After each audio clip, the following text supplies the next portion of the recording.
मित्रों, मैं आज फिर से आप लोगों का हरि आदर्श एजुकेशन ग्रुप के ऊपर एक बार स्वागत करता हूं। आज मैं आप लोगों के लिए लेके आया हूं मैथमेटिक्स की क्लास।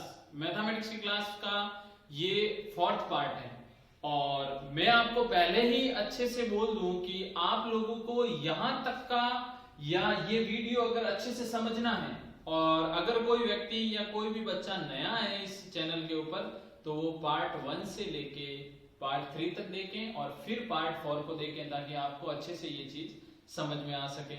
और अब मैं आपको बता दूं कि आज अपन पढ़ने वाले हैं प्रतिलोम फलन, इनवर्स फंक्शन। इसके अंदर अपन जो पढ़ेंगे उससे पहले मैं रिपीट कर दूं कुछ जो अपन ने पढ़ लिया है। मैंने आपको संबंध और फलन के बारे में बता दिया है। एक्सरसाइज 1.1 मैंने सॉल्व कर दी है। आप लोगों को लास्ट टाइम भी मैंने कमेंट बॉक्स के अंदर कमेंट करके क्वेश्चनों के सॉल्यूशन या आंसर भेजने को बोला था, वो अभी तक आप लोगों ने नहीं किया है। उस चीज को आप फॉलो करें ताकि आप हमें पता चल सके कि आप लॉकडाउन के अंदर अच्छी तरह से तैयारी कर रहे हैं। फिर मैंने एक्सरसाइज 1.1 के बाद में संयुक्त फलन जो इस चैप्टर का नाम है उसके बारे में भी डिस्कस किया था।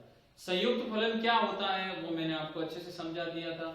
आज मैं बताने जा रहा हूं प्रतिलोम फलन के बारे में। प्रतिलोम फलन के दो कंसेप्ट की बात करूंगा मैं। उससे पहले मैं सबसे बड़ी बात ये करूंगा कि प्रतिलोम क्या है, इनवर्स क्या है। मैं केवल सिंपल सी इनवर्स की ही बात करूंगा सबसे पहले, यानी एक अवयव का प्रतिलोम। एक अवयव अपने पास हो तो उसका प्रतिलोम कैसे निकालते हैं। माना फलन f a से b पर संयुक्त फलन क्या होता है एक बार रिपीट करता हूं, f a to b। दूसरा फलन है b to c, then GOF क्या होगा, GOF होगा a to c। ये मैंने आप लोगों को एडवांस में कल लास्ट वीडियो में समझाया था। इसकी बात करूंगा लेकिन ये मैंने आपको बता दिया, रिपीट किया है। प्रतिलोम की बात कर रहे हैं। फलन f से a to b, a से b में परिभाषित एक फलन है, a से b में परिभाषित एक फलन है। अच्छे से समझ लीजिए ये फलन a से b में परिभाषित है। तो यदि f a बराबर b है, फलन में f a इधर ये दो a के अवयव और इसमें b के अवयव, इसमें सारे स्मॉल a और इसमें b है। ये क्या है, ये कोई भी चीज है उसका उधर क्या है, ये प्रतिबिंब है। यानी a का प्रतिबिंब क्या है, सिंपल सी बात है b है। प्रतिबिंबों की बात होगी तो f a कौन हुआ, ये इसके अंदर जो भी चीजें होती है f है और रिजल्ट में f b लिखते हैं अपन। तो समझिए इस चीज को, b को a का प्रतिबिंब, b को किसका प्रतिबिंब बोलेंगे, a का, तथा a को b का पूर्व प्रतिबिंब। a को, ये दो चीज है, इसमें a है और इसमें b है, तो a का प्रतिबिंब कौन है, b, और b का पूर्व प्रतिबिंब कौन है, a खुद है। तो f a बराबर b होता है, f a बराबर b होता है। तो समझिए इस चीज को, f a बराबर b है। f अगर उधर जाएगा तो यहाँ पे f की घात देखो तो +1 को, जहां कोई घात नहीं होती वहां एक घात होती है। अगर f को इधर भेज दूं तो f इधर आएगा तो ये घात क्या हो जाएगी, माइनस, b उधर है और a अकेला इधर रह जाएगा। तो ये कंसेप्ट बन जाएगा। अगर मैं इसको कन्वर्ट करूं तो ये मैंने लिख दिया है आपको, और अपन जब भी यूज करेंगे ये वाली चीज ही यूज करेंगे। अगर मैं f इनवर्स b बराबर a का कंसेप्ट यूज करूं कोई दिक्कत नहीं, f इनवर्स y बराबर x का कंसेप्ट यूज करूं तो भी कोई दिक्कत नहीं। मैं इन दो कंसेप्ट के बेस पे चलने वाला हूं। तो एक सिंपल सा वेन आरेख लेके अपन इस कंसेप्ट को समझते हैं कि प्रतिलोम क्या होता है। वेन आरेख में मैंने लिखा है a के अंदर मौजूद अवयव a b c, b के अंदर मौजूद अवयव 1 2 3 और 4। a का प्रतिबिंब कौन है, ये 1 है, यानी f a बराबर 1 है। कहने का मतलब f b बता सकते हैं तो बताइए 2 है, f c कितना है, वो भी 2 ही है। इसका प्रतिलोम बताते हैं अपन। f उधर जाएगा तो f इनवर्स 1 बराबर a हो जाएगा, ये हो जाएगा f इनवर्स 2 बराबर b हो जाएगा, ये हो जाएगा f इनवर्स 2 बराबर c हो जाएगा। इन दोनों चीजों का कॉम्बिनेशन कर दो, क्योंकि कॉम्बिनेशन से अपन एक रिजल्ट लिख सकते हैं। इसका मैं लिख सकता हूं f इनवर्स 2 बराबर b, c, सिंपल सा, दोनों ही रिजल्ट इसी के हैं। चलो एफ इनवर्स एक, इसका पूर्व प्रतिबिंब ए, इसका पूर्व प्रतिबिंब बी, इसका पूर्व प्रतिबिंब सी, तो एफ इनवर्स 3 का पूर्व प्रतिबिंब क्या है वो बताओ।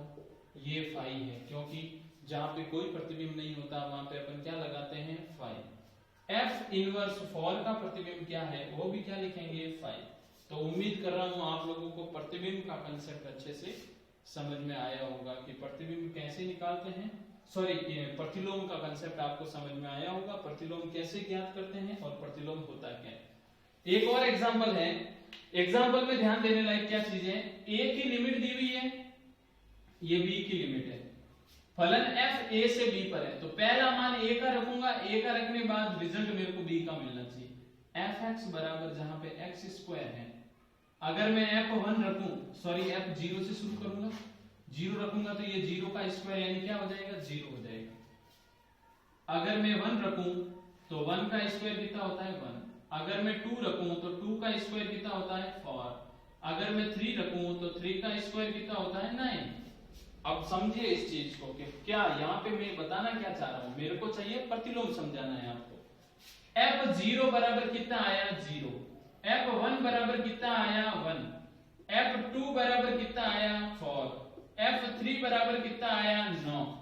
तो इसका प्रतिलोम देखें, इसका प्रतिलोम f इनवर्स 0 क्या रहेगा, 0 ही रहेगा। इसका प्रतिलोम f उधर जाएगा तो f इनवर्स 1 बराबर 1, f इनवर्स 4 बराबर 2, f इनवर्स 9 इक्वल 3। ये मेरा क्या आ गया, प्रतिलोम आ गया। सबका प्रतिलोम आया, लेकिन 16 और 25 का रिजल्ट नहीं आया। तो 16 और 25 का प्रतिलोम क्या लिखोगे आप, f इनवर्स 16 इज इक्वल 5 और f इनवर्स 25 बराबर 5। वही कंसेप्ट कौन सा, f इनवर्स 3 और f इनवर्स 4, रिजल्ट नहीं मिला था इसका अंदर इन दोनों का, तो अपने 5 माना था। वैसे वैसे इन दोनों का कोई प्रतिबिंब पूर्व प्रतिबिंब मौजूद नहीं है, तो ये दोनों भी क्या हो गए, 5। अब एक अच्छा क्वेश्चन है, क्वेश्चन क्या है देखें, यदि f r फलन गिवन क्या है वो लिख देते हैं, दिया गया, तो दिया गया है f r से r, जहां r क्या है, वास्तविक संख्याओं का समुच्चय, वास्तविक संख्याओं का समुच्चय। समझिए इस चीज को, वास्तविक संख्याओं का समुच्चय। fx बराबर क्या है, x cube minus 3, x cube minus 3। आपको f इनवर्स 13 चाहिए, कुछ नहीं करना। f इनवर्स y बराबर x होता है प्रतिलोम। अगर इसको वापस अरेंज करूं तो fx बराबर y होता है। यही तो मैंने अभी समझाया है कि fa बराबर b हो तो f इनवर्स b बराबर a होता है। तो देखें ये चीज fx बराबर y है, अपने पास fx का मान है ना, fx का मान कितना है, x क्यूब माइनस 3 बराबर में y, 3 उधर भेजिए तो x क्यूब बराबर y प्लस 3 हो जाएगा। घात 3 अगर यहां से उधर जाएगी तो उधर कोष्ठक और पावर क्या हो जाएगी, 1/3, क्योंकि 3 घात उधर जाते क्यूब बनता है, स्क्वायर नहीं क्यूब, क्यूब का ये नियम है। तो ये अपने पास x का मान आया, अपन ने शुरुआत में f इनवर्स y को क्या माना था, x, तो ये लो f इनवर्स y बराबर x का मान क्या आया, y प्लस 3 की घात 1/3। मेरे को चाहिए f इनवर्स x का मान, तो y की जगह x रखा तो यहां भी y की जगह क्या रख दो, x प्लस 3 की पावर 1/3। अब क्या चाहिए, ये तो आया है सूत्र किसका, इनवर्स का, प्रतिलोम फलन का क्या आया है वो सूत्र। मेरे को क्या चाहिए, मेरे को चाहिए f इनवर्स 13 का मान, f इनवर्स माइनस 8 का मान। देखें f इनवर्स 13 का मान क्या हो जाएगा, अगर मैं यहाँ 13 और 3, अगर मैं यहाँ 13 और 3 रखूं तो 13 और 3 कितना होता है, 13 और 3 हो गया आपके 16, 16 की घात कितनी हो जाएगी, 1/3। उसके बाद f माइनस 8 का मान, f इनवर्स माइनस 8 सही है, माइनस 8 में से 3 गए, कितने बचे, माइनस के 5, घात कितनी हो गई, 1/3। मेरे को ये चीज मालूम है कि, लेकिन सॉरी अपन एक चीज, अपन ने एक गड़बड़ कर दी है, यहाँ पर एक्स स्क्वायर ही है भाई, एक्स स्क्वायर है, एक्स स्क्वायर है तो सब जगह स्क्वायर कीजिए। स्क्वायर करूंगा तो इधर घात 1/2 आएगी। स्क्वायर में घात 1/2 आती है, इस चीज को ध्यान रखना। अगर इसकी घात 1/2 होगी तो ये 16 किसका है, 16 किसका, 4 का। यानी f इनवर्स 13 का मान कितना आया, 4। f इनवर्स -8 का मान -5 की घात कितनी, 1/2। और मैंने लास्ट 11th के अंदर आप लोगों को पढ़ा रखा है कि जब कोई संख्या माइनस में हो और रूट हो उसके ऊपर तो वो काल्पनिक संख्या होती है और उसका अस्तित्व ही नहीं होता। तो इसका वास्तविक मान जब आई ही नहीं तो मैं उसे क्या मानता हूँ, जब मान नहीं आता तो अपन हमेशा क्या लिखते हैं, 5। तो यहाँ पे भी क्या लिखने वाला हूँ, 5। तो ये कुछ एक अच्छे एग्जाम्पल थे जो आप लोगों को केवल ये समझाना है कि प्रतिलोम क्या होता है। तो अब अपन बात करते हैं, सिंपल सा प्रतिलोम पढ़ लिया है, प्रतिलोम फलन। अब मैं चल रहा हूं प्रतिलोम फलन की ओर। कोई भी फलन प्रतिलोमी फलन कब कहलाएगा, मैं एक चीज रिपीट कर रहा हूं, एक चीज बोल रहा हूं, उसे सुनिएगा। कोई भी फलन प्रतिलोमी फलन कब कहलाएगा, यदि दिया गया फलन एकेकी आच्छादक है। यदि दिया गया फलन एकेकी आच्छादक है तो उसका प्रतिलोम फलन संभव है, अन्यथा उसका प्रतिलोम फलन संभव नहीं है। तो यहाँ पे a से b दो ऐसे समुच्चय हैं, यानी फलन a टू b के ऊपर वो एकेकी आच्छादक फलन है। अगर, अब नोट लिख रहा हूं, यदि दिया गया फलन एकेकी आच्छादक फलन हो, एकेकी आच्छादक फलन हो तो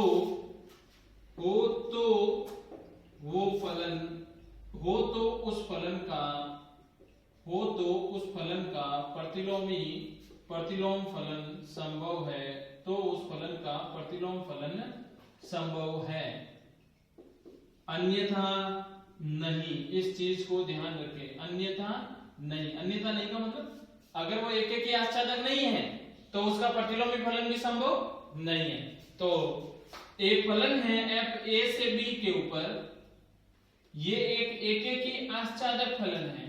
कैसा फलन है, एकेकी आच्छादक फलन है, तो इसका प्रतिलोम बोले तो f inverse b to a हो जाएगा, सिंपल सा, b से a, और ये इसका क्या कहलाएगा, प्रतिलोम फलन कहलाएगा। अब आपके दिमाग में आ रही होगी कि ये एकेकी आच्छादक क्या है। एकेकी आच्छादक मैंने लास्ट वीडियो में और पार्ट 1 और 2 इन दोनों में भी मैंने उस बारे में अच्छे से समझाया है, लेकिन मैं फिर से रिपीट कर दूं।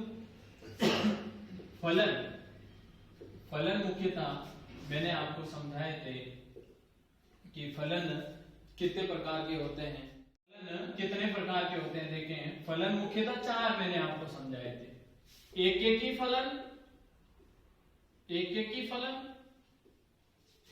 बहु एकेकी फलन,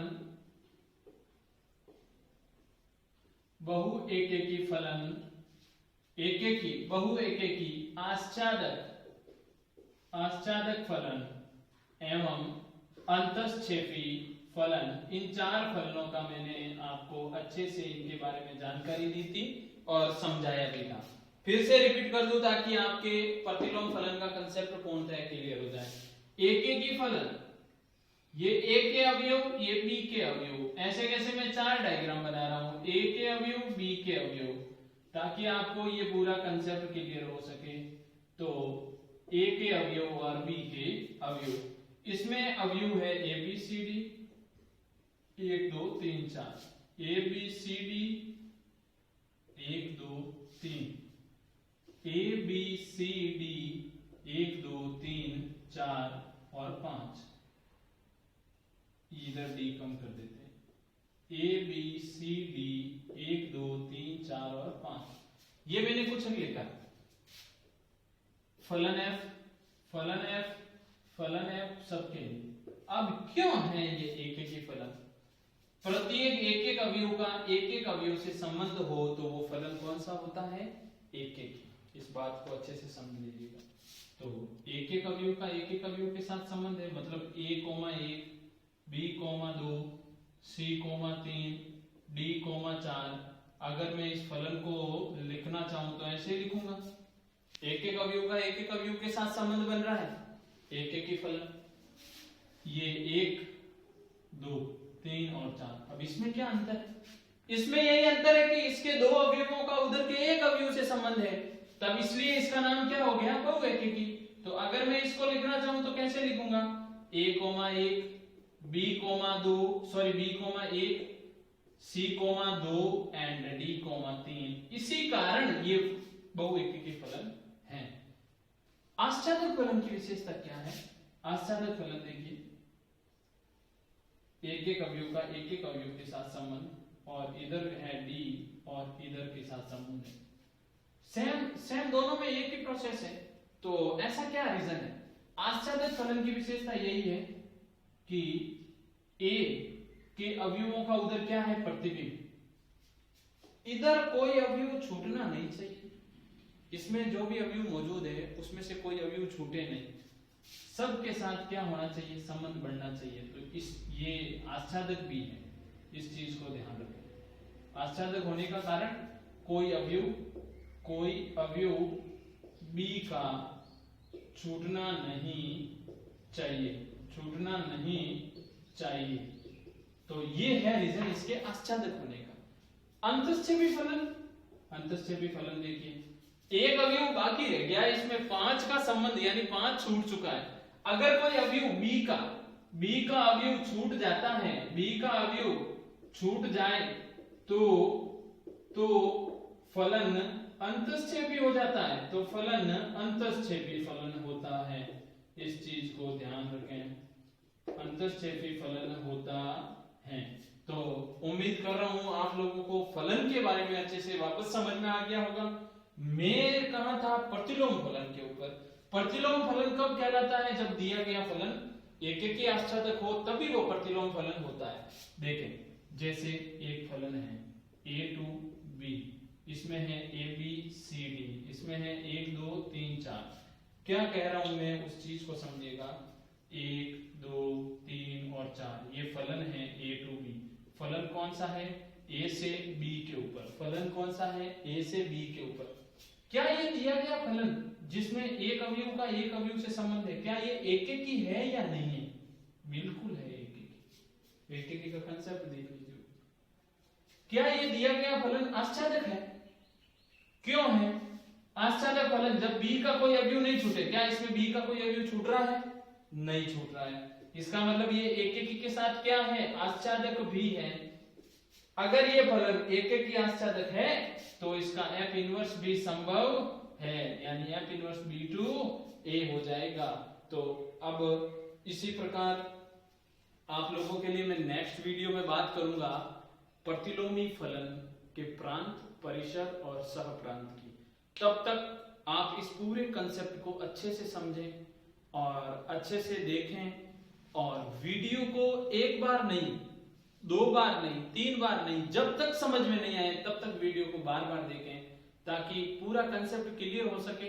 कंसेप्ट क्लियर होगा तो नोट्स बनेंगे तो आप पढ़ पाओगे, और फ्यूचर में आप भी कुछ अच्छा हासिल करो। इसलिए हम इस लॉकडाउन के तहत भी आप लोगों के लिए अच्छी अच्छी चीजें उपलब्ध करवा रहे हैं। तो आप लोग हरि आदर्श एजुकेशन ग्रुप को सब्सक्राइब जरूर करें और हमारे साथ जुड़े रहें, और वीडियो को ज्यादा से ज्यादा आगे लोगों तक पहुंचाएं, ताकि ये चीजें अच्छी और आगे अच्छे लोगों तक पहुंच सके। धन्यवाद।